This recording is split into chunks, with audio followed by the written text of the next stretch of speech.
Today we're talking about how to get more miles out of your Tesla. Now, I've had my Tesla for over 4 years and I've driven a ton of EVs, and the one issue Teslas especially are notorious for is excessive battery drain. If you aren't careful, you can lose over 100% of battery with your car parked and not even moving. So in this video, I'm gonna break down 15 tips to increase your range and get the most out of your Tesla. And at the end of the video, I'm gonna do a battery health test on my 4-year-old, almost 80,000 mile Tesla to see how bad my battery degradation got. First, weather. And it's probably the only one you can't control, unless you're God. But there are things to keep in mind that can help. Now let's talk about heat. Arizona is like over 100 degrees every single day in the summer. Batteries don't like extreme cold or extreme heat. This decreases your miles slightly. It also slows down your charging if you charge it at superchargers on a road trip. The only real way to help with the heat is not use the battery pack as much. Don't speed, try not to supercharge since that introduces a ton of heat, or charge at a slower rate with a slow charger. You also want to limit things like your charging to around 80% or less, since the heat and the higher capacity will decrease your charging speeds like crazy. And this one's important. Keep your Tesla plugged in and precondition the car before you enter. This automatically cools the battery pack using the power from the outlet, and it also cools the interior so you use less heat and energy when taking off. And if you can, park your car in the shade. It makes a difference. But now let's talk about the opposite, cold weather. This one's almost similar in the sense that you don't want to let your battery get too cold, since you'll also see a reduction in miles and much slower charging. The best thing to do is to keep the Tesla plugged in, precondition the car so it can heat up the battery at least 30 to 45 minutes so it has enough time to heat up the car. You can also do things like use the charge port heater as well if the charging cable's stuck. I did do a video when I drove my Tesla in the snow, and overall it wasn't too bad. But that leads me to my next tip that's related to weather: climate control. Now, most new Teslas starting in around 2021 have switched from traction heating to an actual heat pump. This allows for better preconditioning and heating of the battery and the climate with less energy usage. However, it's still a lot of energy usage. I mean, if you blast the heater, you'll see a huge decrease in your range, which is why it's important to utilize other methods of keeping you warm, like your dogs. I'm just kidding. Now, aside from preconditioning the car before you enter, once you're inside, you want to lower that heat to like low 70s. Turn on the butt warmers, the heated steering wheel, and use those instead to keep you warm. When it comes to heat, you want to make sure you also aren't blasting the AC on max. While it doesn't drain the battery as much as the heater, it still does drain the battery. If you have cooled seats, use it and set the AC to a moderate temperature. One important thing: get some aftermarket ceramic tint installed with great heat rejection so your interior stays cooler longer. And you want to try using a sunshade. It also keeps your interior cool since a ton of heat actually comes from the windshield. And if you have an older Tesla Model Y, the heat rejection isn't as good as the new ones. So potentially invest in a roof sunshade to cover the glass roof when it gets hot. All in all, the goal: keep the Tesla plugged in, precondition the car at least 30 minutes before you leave, and you can all set the climate, schedule it all in the app as well, making it super easy. So those are the physical stuff on the interior you can do, but what about the exterior? Well, we gotta talk about rubber, aka tires. Now in cold weather, the electrons, they slow down, causing some sort of catastrophic gaseous I don't know. I did so bad at app chem. All I know is if your tire pressure is set to the recommended and it's cold, it will decrease by a few PSI. This causes your car to work harder as it increases the drag. And depending on the situation, I mean, if it's snowing, for instance, you don't want high tire pressure. You actually want slightly lower tire pressure for added grip and safety. But you want to add a few more PSI to your tires during colder weather.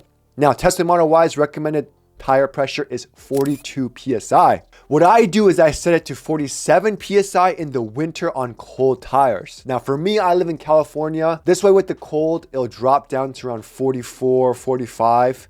That way it's like a perfect PSI for my tires. But with heat, it's the opposite. If you're in 100-degree weather, that causes the tire pressure to increase more than what you filled it to on cold tires. So for me, I usually do maybe 3 PSI above 42 on cold tires. I mean, there's a lot of talk about tires since this is one of the main factors that affects your range. I'll be doing a dedicated video on it because the type of tires you have also affect your range. But just aim for EV specific tires as much as possible, as this is a much harder tire, which decreases the rolling resistance. Right now, I'm testing Michelin's Primacy EVs, and I'm seeing a huge increase in efficiency. Now, a lot of Teslas also have exterior accessories like roof racks. I mean, while it looks cool and it works, keeping it on does decrease the aerodynamics and will affect your range, especially on long road trips. So if you can and you don't need to use it, take it off. Another thing, the aero covers. We know it looks ugly.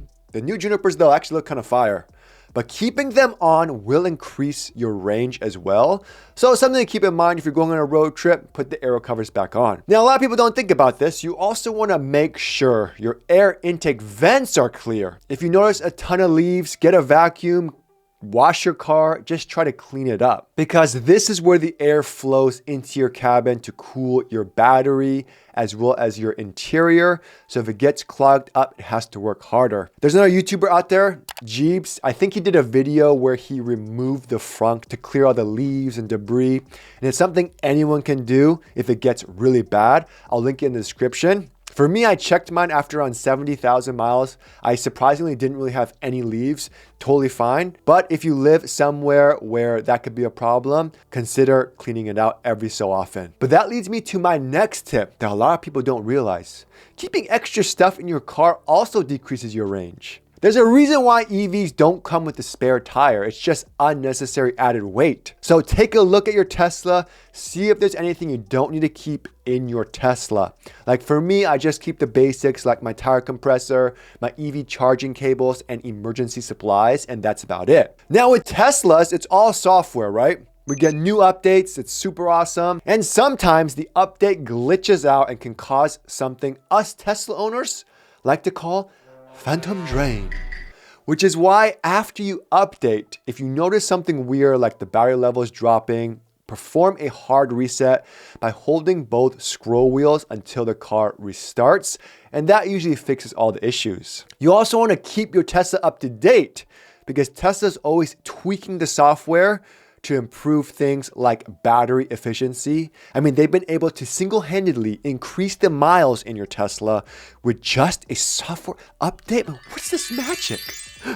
If you live in an apartment though, and you can't get Wi-Fi, time to steal it from Starbucks. Or you can use your phone's hotspot to download the update. You should also check the settings in your Tesla to make sure a few key features are disabled, since it does drain your battery like crazy. Now, my friend just got a Tesla, and he messaged me and said his battery drained 10% in 2 days.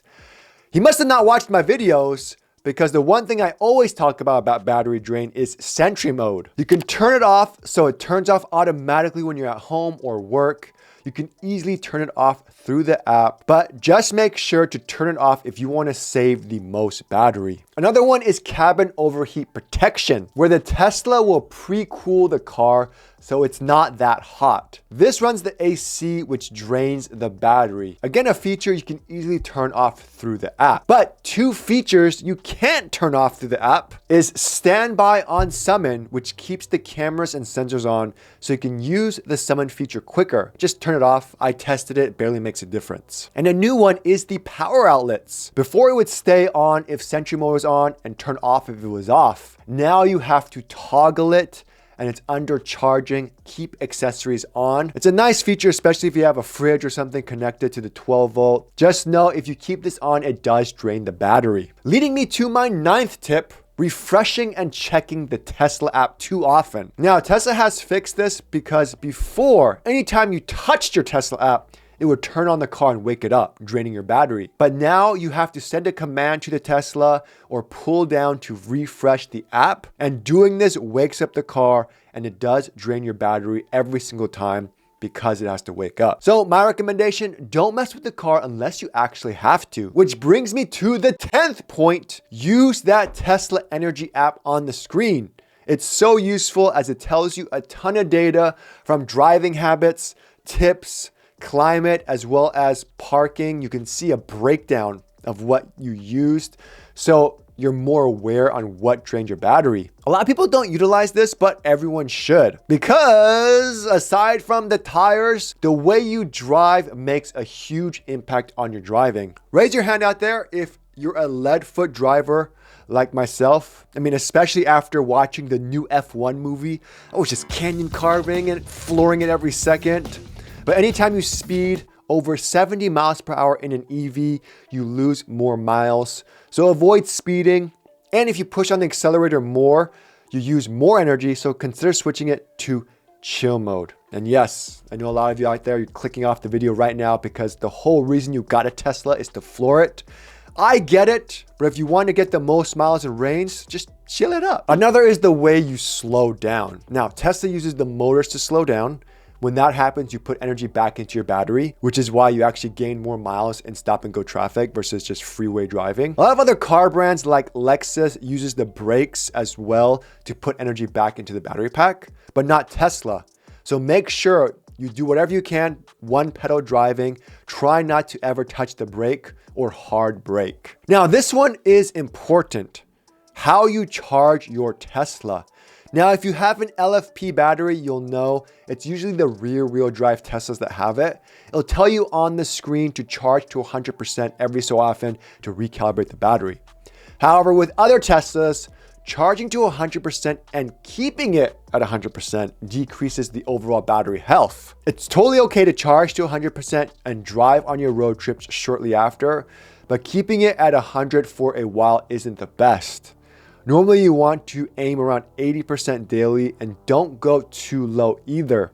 Anything under 20% long-term, again, can damage the battery and decrease your battery health. Remember, everything can be controlled in the app. It can even show you the time and how long it'll take you to get to your target percentage while you're charging.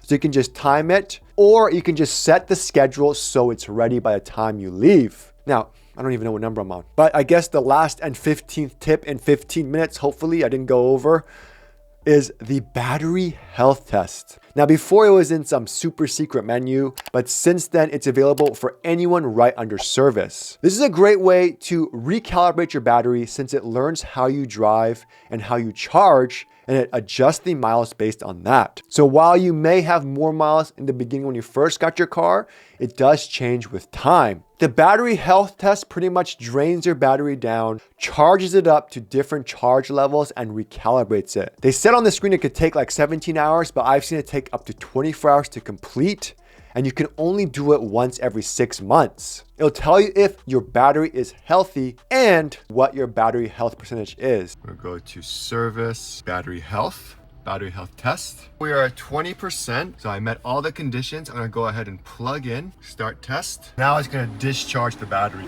and look how loud that is. Already it's been 27 hours. I've been at 100% for like 4 hours now. And it says battery health test, battery resting. So I don't know what that means. I'm kind of scared to mess with it. I can't like refresh it because I'm kind of scared. I don't want to press control. I don't know how long I should wait. I'm scared the test isn't complete. So it's 12:15. Almost 29 hours. So not the 17 hours it said, which is why I recommend do this on a Friday and not expect to drive all day Saturday and even potentially Sunday. You can check it on the screen or on the Tesla app. So I could go to the Tesla app and it's, what? It says my vehicle battery retention is 87%. So when we did it ourselves and what we started with versus our current miles at 100%, it was around 14-ish%. This is at 87%, so 13% off. So pretty accurate, surprisingly, doing the battery health test. There you have it. It says it's healthy, but who knows? So this is my Model Y at 100%, almost 80,000 miles and 4 years before the test. And this is what it is after the test. But anyways, hope that video helped you and see you guys next time.